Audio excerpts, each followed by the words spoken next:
Hey everybody, happy Monday, and we're going to talk about something that came up on Feedback Friday last week, but really drill down on this because this comment stayed with me and I started unpacking it, and I think I've found an interesting point that we can talk about and maybe find some common understanding on some of these issues uh, connected to media and especially games. The idea of the feeling that a piece of media actively hates you.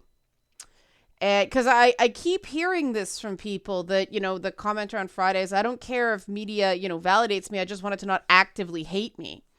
And I'm sitting here thinking, that's interesting. That's interesting because, obviously there is a long track record of people calling certain media, phobic or, sexist or whatever. But now, white men are also feeling attacked by media. And that's very interesting because it suggests, surprise, surprise, Hollywood, instead of making things better, is just getting it wrong. Broad strokes, not all the time, I think, And it's interesting because as much as I love the show Peacemaker, there are times where Peacemaker's attitudes towards women grate on me. It's a show that I'm very glad I watch one a week because I think, 3-4 hours of binging that show, I would come away feeling a bit raw. Just because, and it's deliberate and it's totally fair game. And I think it's brilliant characterization, but Peacemaker's got issues with women. That's a character point. That is valid. I just, and this is totally a personal thing. I couldn't watch 4 hours in a row with that. Just because after a while, I'm just like, this isn't fun for me. This is making me feel kind of attacked, which is the idea. Again, I'm sure somebody's going to go rah, rah, rah, rah, rah, on this. I love the show. I don't just like the show. I love the show. I think it's a really well done show. I just need to pace myself. That is all I'm saying. But I start this off as a point of commonality with people who feel attacked by other media. And I think this is an interesting point to jump off of because I'm saying I defend it as art. I totally get what they are doing on the show, and I love the show. It just gets tough to take sometimes because it is this character that has serious issues regarding how he sees and treats women, right? If you like this sort of content, help support this channel. Become a monthly patron, patreon.com/Leanna K. Now, I have the ability to go, the opinions of the character are very different than the opinions of the show overall. I mean, obviously, they've got very different cool female characters all through the show. But still, some of those comments sting, and they're intended to. I think sometimes, this is one bucket, sometimes people feel like the minute any character in a show says something challenging, that means the show hates them. And I'm not saying the person's wrong here. I'm just saying this is a tender thing. And no show is for everyone. And I encourage people to do what I'm doing, which is this deliberate? If so, I'm just going to pace myself. I mean, I remember when I was watching the movie Cuties, because I co-streamed it. Sorry, I did a discussion with Dirk from Super Arrogant Bros about it. So I watched it and I had to pause that movie 2 or 3 times just to catch my breath because it was so like, whoa. Whoo, get up, walk around. Okay, steel myself, go back in. It was disturbing in places. But does disturbing mean it shouldn't exist? That's not me, right? I'm not somebody who thinks just because it's disturbing, it should be wiped off the face of the earth. If it's hateful, that's different. And that was a specific word, the idea that media hates me. And this is where it comes to games. I did get the visceral feeling when I was playing The Last of Us 2 that the game hated me, despised me. And, there's a female writer. I don't care. This game hates me. Oh, but it's feminist. This game hates me. And why? Because there were so many things that just felt like, the whole thing about the whole invocation of Judaism in a clunky, ham-handed way where it was a building, and this is fact, the building you used as the synagogue in The Last of Us 2 was actually based on a banquet facility in, was it Seattle area? Something like that. But wherever The Last of Us 2 was set. But it was a converted church. It was a former church. It didn't look anything like a synagogue. It looked like a church. And there were crosses in the stained glass windows, a particular iris, like a iris plant, but made to look like a cross, and then an actual cross. Apparently they finally patched this damn thing months back, but I was on it for months saying, this is just a mistake, fix it. And they never actively owned it. They just quietly patched it at some point. But no one walks in a building with churches, with crosses in the stained glass window, something that looks clearly like the architecture of a church. And there is specific numerology to the architecture of churches compared to the numerology of a synagogue. There are certain things that are markers in a synagogue that weren't there, but Dina recognized it on sight. How? I don't frickin' know. I just felt like the culture that I identify with was being used for cynical, in this case, woke points, right? Because, Dina's not the most noble of characters, right? I mean, Dina just makes Jewish women and bisexual women look just freaking terrible. The whole bisexual woman will sleep with anyone and anything is alive and well in Dina. Like, man, the patent irresponsibility of getting high and having sex when you're supposed to be patrolling for freaking zombies, not the best representation. So that's another thing. I'm like, can we please have a not straight relationship in these video games that doesn't make women who are attracted to women seem stunted and an arrested development? I mean, Sarah from Dragon Age Inquisition is the same way. There's something very juvenile about the depictions in these games that drives me crazy. And I understand that is one experience, but it's an experience that keeps replicating, and it's just one. And I wasn't the only one. A lot of people in my Twitch chat who they felt like that was insulting to their identity. It was just like, this is stereotype. This isn't inclusion. This is stereotype. You don't include via stereotype. And, then there was Abby, who, again, I used to be very muscular when I was a teenager because of the activities I did. But, there was a member of my family that also did figure modeling, which is sort of an in-between thing women do in sort of the bodybuilding sphere. But it's not just the workouts that are intense when you figure model, it's the dieting. And so I was just put off by Abby scarfing down like Tex-Mex burritos from a cafeteria and looking that way. It was just it was like another poke in the eye, right? Things like that. For anybody who knows how hard those women work to look that way, right? The fact that somebody's got 3% body fat below the neck and then a cherubic rounded face, right?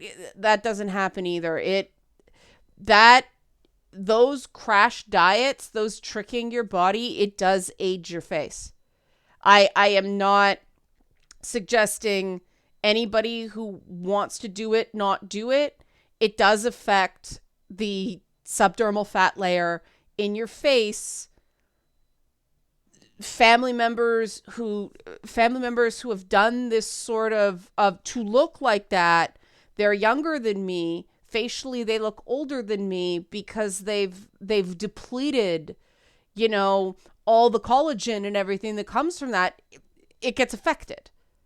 And if you're gonna show that aesthetic, which, I quite like, I thought Cara Dune in The Mandalorian was freaking awesome, though she wasn't nearly as like dehydrated, defined as Abby. That's the other thing. To make things stick to muscles like that, you have to dehydrate.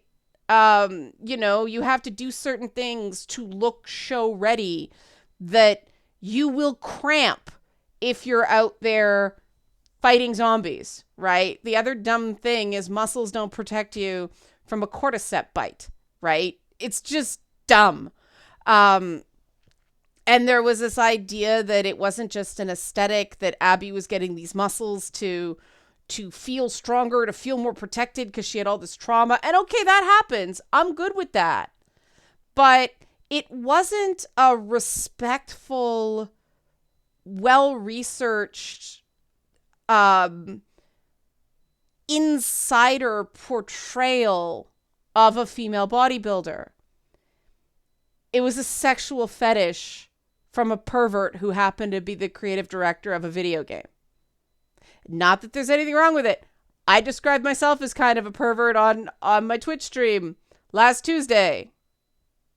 But it is what it is, right? It is what it is. And I felt very, very attacked by that game, all joking aside.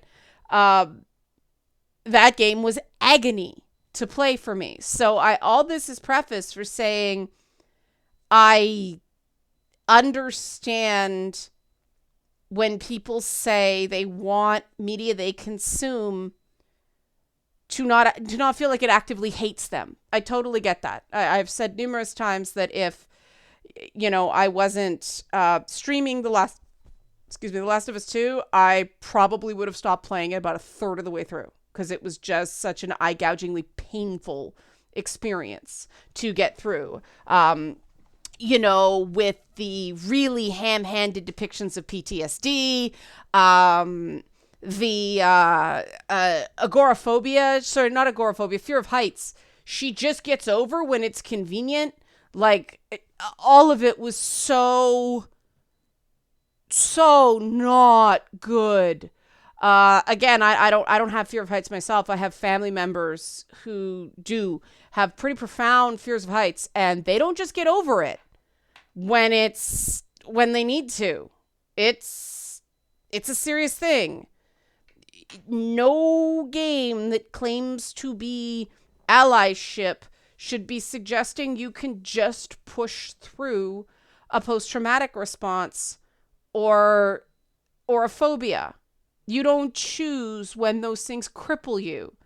And, a lot of the time they hit you and they immobilize you, or they trigger that fight or flight response at the worst possible times. You don't get a convenient hall pass from your trauma to facilitate a plot point, right? It was badly done. It was badly done. And so I get it. I'm unpacking this and making it very, very long so that people can't claim, well, you just don't understand. No, I get it. Okay? I totally get it. I am as sick of characters that are representation of states as opposed to well-rounded characters as any of you. I so am. I don't need a character to look like me and identify the way I identify for me to relate to that character. I just want more variety of all characters in the games I play, right? Um, but what do I do? Well, I talk about these games that I felt, and I get demonized for it. I get trolled by fake Russian accounts on Twitter, pretending to be 15-year-old girls, which is kind of funny, since it's an M-rated game. But other people feel like they have to get up in arms and fight because they feel like media they consume hates them. And I get it. For a certain segment of the population, this is a new thing. This is a very new thing. And there's actually a structured reason why it's a new thing because, okay, premium cable's still, they're doing more stuff for women. They think allegedly appealing to women, though a lot of it's very gay coded, which I find interesting. It's either for or by gay men as opposed to appealing to straight or at least women who are attracted to men. But that's neither here nor there. The point is that there was a demographic shift in advertising in television a while back.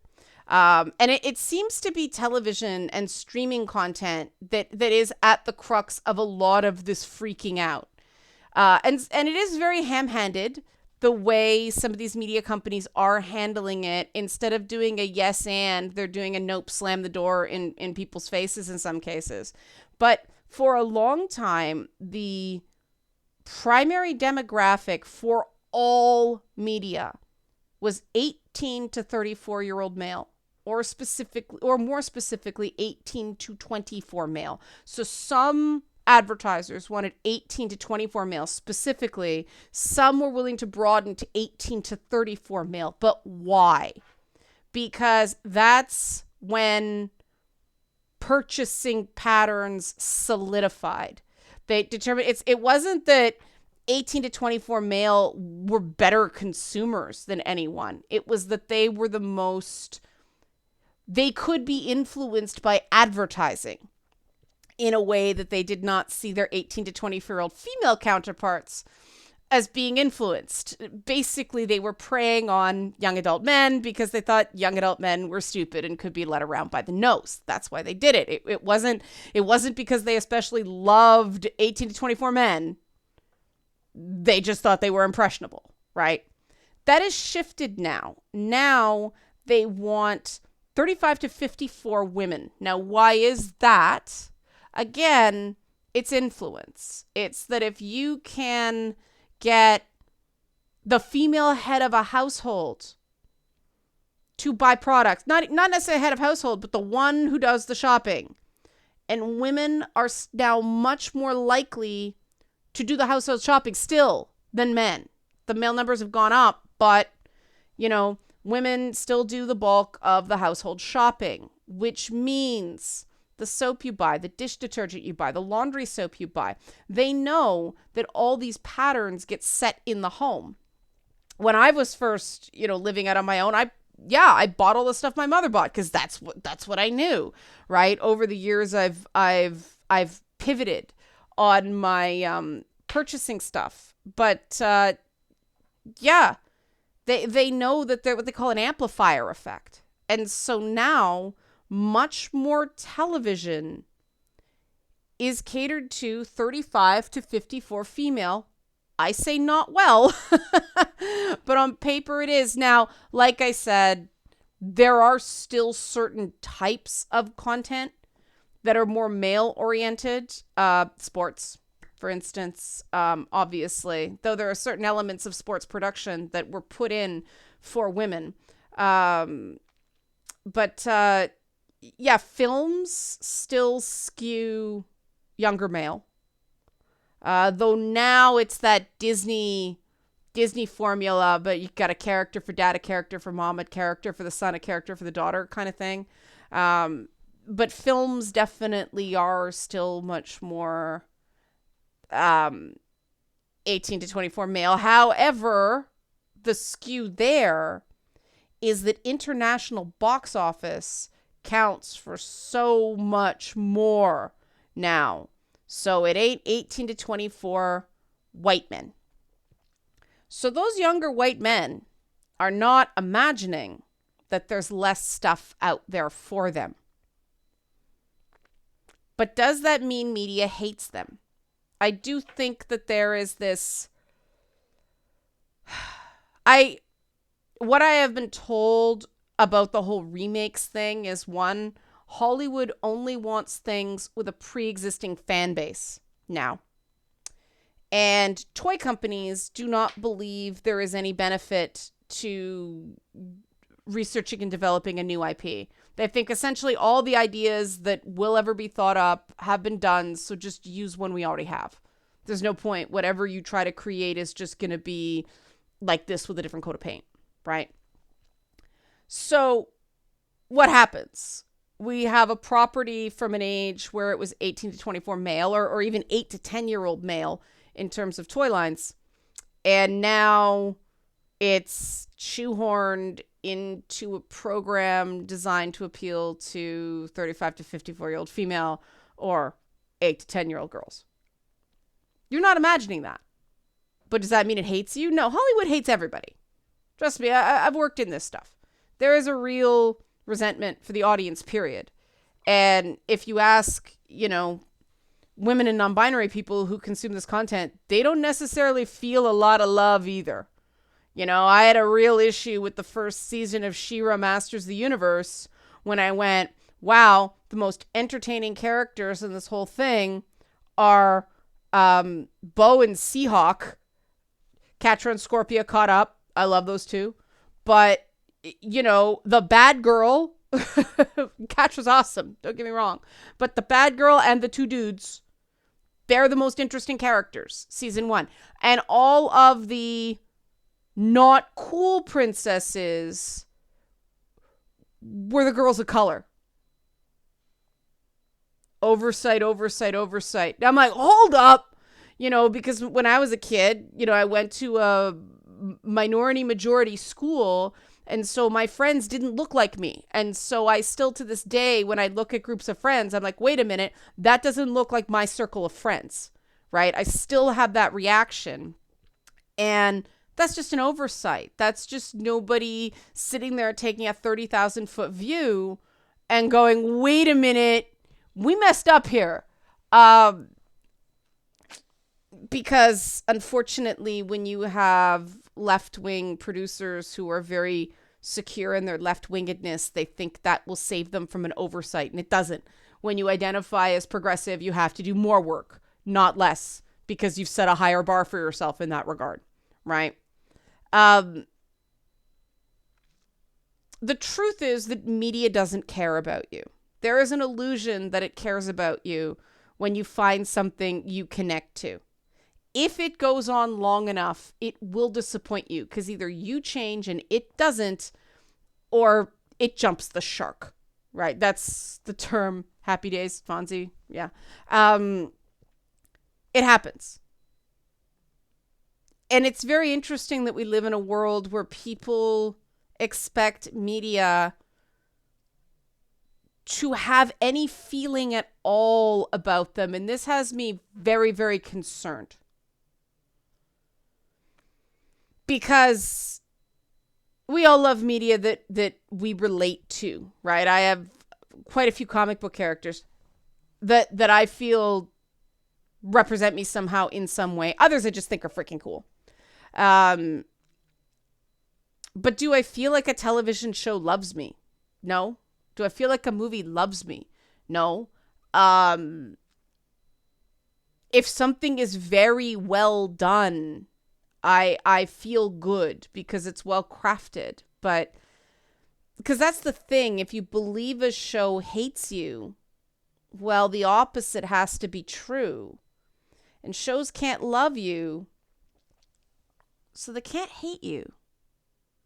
And now what you may be picking up on is a showrunner or a creative team who just hates humanity. And yeah, there's a lot of that out there.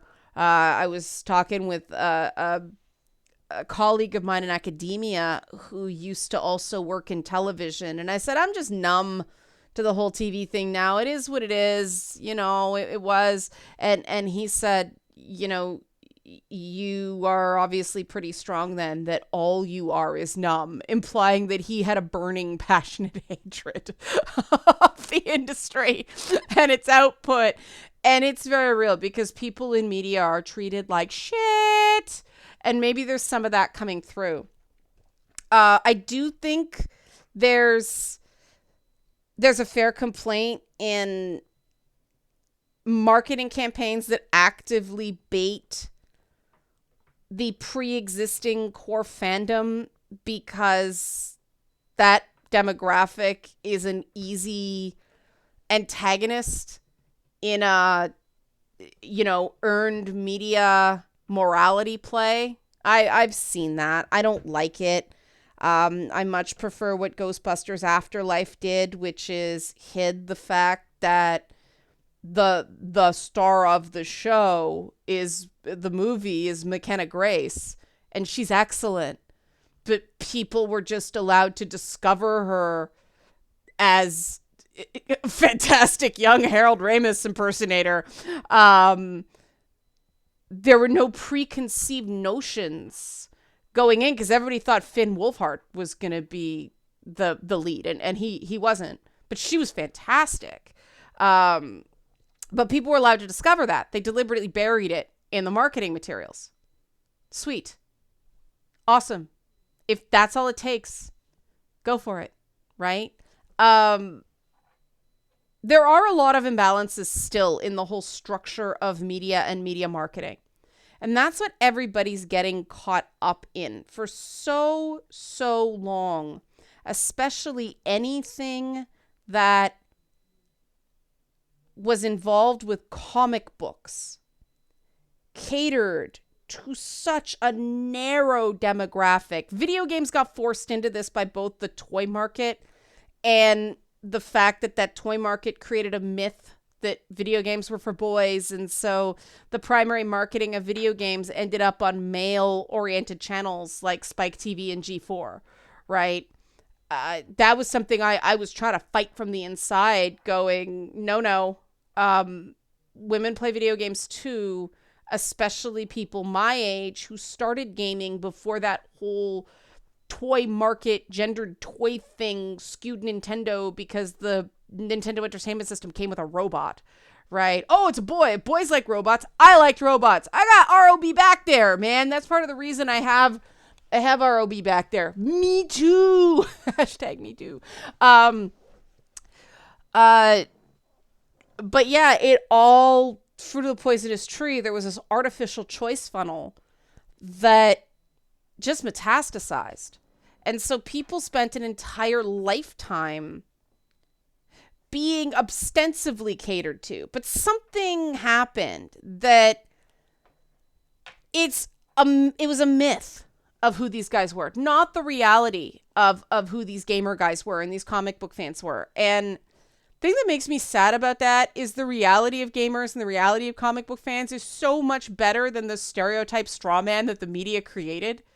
But all these really super cool gamer guys feel like they have to live up to that aggressive dude bro standard. It's starting to come away now. People feel like they can relax a little bit more, but even because that ex-bro wasn't real. I mean, okay, there were guys, but the core of the gaming market isn't that guy.